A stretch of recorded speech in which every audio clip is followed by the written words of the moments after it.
আসসালামু আলাইকুম এভরিওয়ান। আজকে তৈরি করব চিকেন তান্দুরি। প্রথমে আমি একটি ডিশে টক দই নিয়ে নিব 4 টেবিল চামচ পরিমাণ।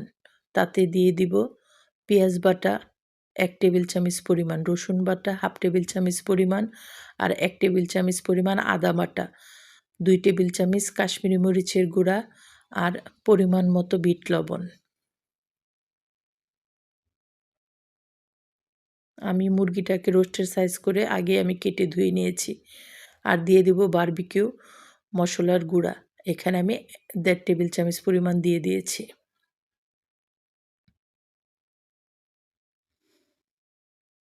আর দিয়ে দিব গোলমরিচের গুঁড়া আর পরিমাণ মতো সয়া সস।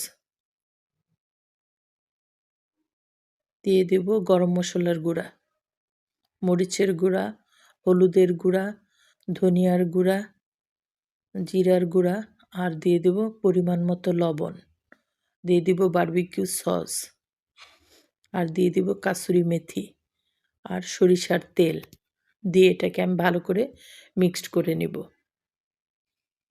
চামিচ দিয়ে। আর হাত দিয়ে ভালো করে মিক্সড করলে মশলাটা ভালো করে মাখা হয়। দিয়ে দিব টমেটো সস, দিয়ে এটাকে ভালো করে আগে মেখে নেব। আমি এখানে রোস্টের সাইজের মুরগি কেটে নিয়ে ছুরি দিয়ে একটু মাঝখান দিয়ে কেটে দিয়েছি যেন মশলাগুলো ভিতরে ঢুকে যায়।